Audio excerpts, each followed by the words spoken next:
Hi folks, welcome back to the Horde. It's just before 4:30, still September 4th, Wednesday, about 79 degrees. Been a good day to be outside in the sun. Been a nice breeze out here. Yeah, the sun's not on the panels right now, so the battery's not fully charged.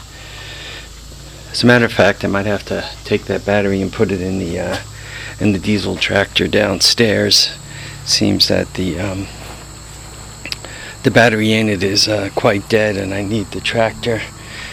So I think I'm ripe for moving that one downstairs and perhaps getting another new one for up here.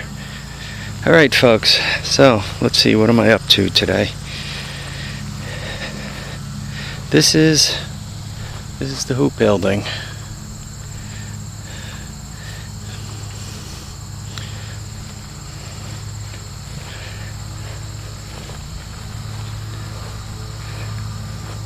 I'm just looking at this this detail here,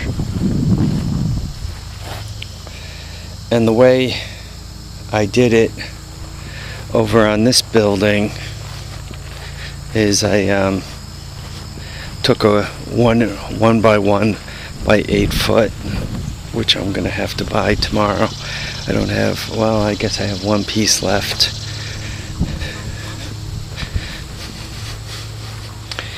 If you look at it here, that's what I used to anchor it.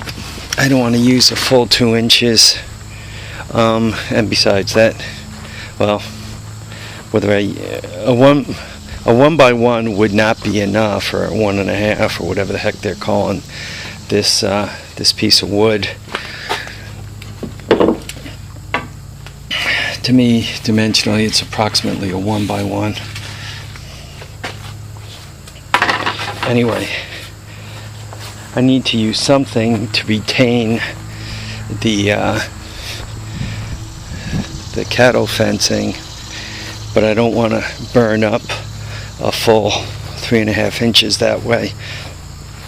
When one is building a shed, 3.5 inches by 16 is quite a lot of space.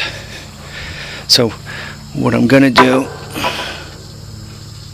I'm going to put that like that, and then the cattle hoop will be retained by that little bump, and I'll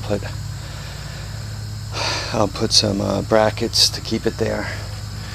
So anyway, this is what we're looking like.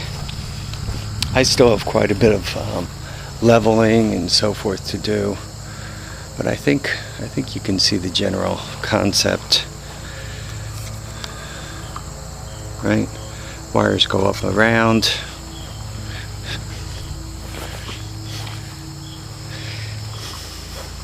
I did not put bracing here because I want to be able to get by here without knocking over, but having bracing there and there and there makes that one solid. She's braced there, and then these guys are braced there and there. Once again, I didn't brace this one up because this is going to be open. This side is going to be open, so I'll be able to take things in and out.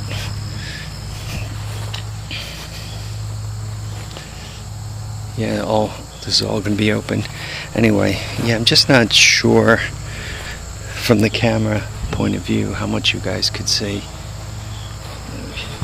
Back up just a tad more. Yeah, I think you guys can see most of it now.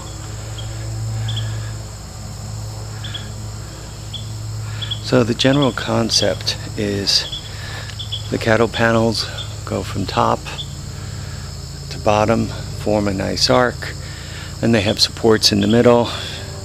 This cross bracing does two things. It supports the cattle panels, and it supports the framing to keep it from rocking and falling over. I imagine when all the cattle panels are in place and attached, that'll help hold the framing rigid. Back up this way. See if I can't show you guys a little better. See, I'm getting sun in my eyes. I don't know how much glare you guys are getting. Yeah, let's try it from this angle. Yeah, I think you guys can more or less see what I'm up to. I think you can kind of see the arc panels. So there we have it. When this thing is done, it's going to be approximately 12 by 16, which is almost 200 square foot of storage. That's a lot of storage. Cost, the cattle panels cost me 4 cattle panels, or about $100. Right, they're about $22 each plus tax, so just under 100. The pressure treated wood load, and I got some screws and some other things with them, was about $120. With the tarp was another $25. So for like $250 to have approximately 200 feet of storage, you know, what is that? $1.20 a square foot of storage. That's cheap. That's cheap. Now, obviously, there is no floor there, but for everything under the tarp, it should be dry. You know, it should be pretty good storage. Perfect? No. Pretty good storage? Yes. It's better than that, eh? It's better than an all-terrain vehicle with something thrown on top of it that eventually blows off in the winter, or gets saggy in the winter, or eventually water gets underneath it, fills a connector, freezes, and breaks something. So, alright, this is about as far as I'm going to get today. I'm beat to death here. So I'm going to be going in shortly and cleaning up and having a little dinner and sitting down and relaxing. These two, this guy and that guy, are pretty much settled. This one here is still floating. I am not using the outside deck. I'm not using this to support it. Though I'm probably going to attach it in a couple of places just to keep the wind from getting underneath it, picking it up and blowing it away. So though this deck will not be support, it will not, the purpose of the deck will not be to hold this structure up. And as a matter of fact, you can see the structure is already pretty solid, considering that this side isn't hooked up and none of the mesh is hooked up. Tomorrow morning I have to run out, run a few quick errands, so probably I'll pick up another couple of those one by ones, or 1.5 by 1.5s, or however I think they're called 5/4 by 5/4. So I'll pick up a couple of those, just to have some spare. Well, I need one. Obviously, I need one for down there, but then I don't mind having a little spare pressure treated floating around. Obviously, I got to do something with that gutter, get that in a better situation.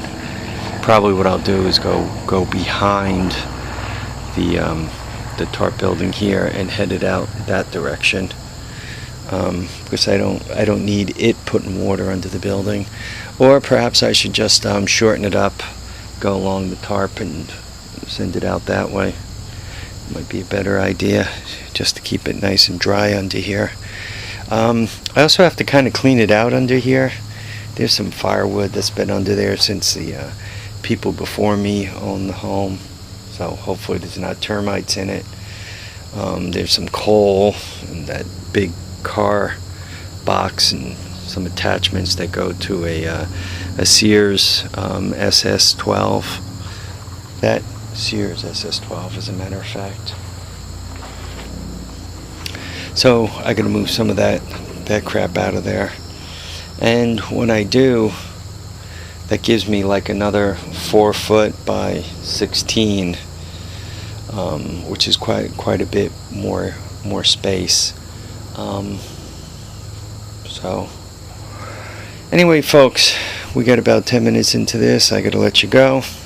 Live, love, and have a great time. Tires down, handlebars up.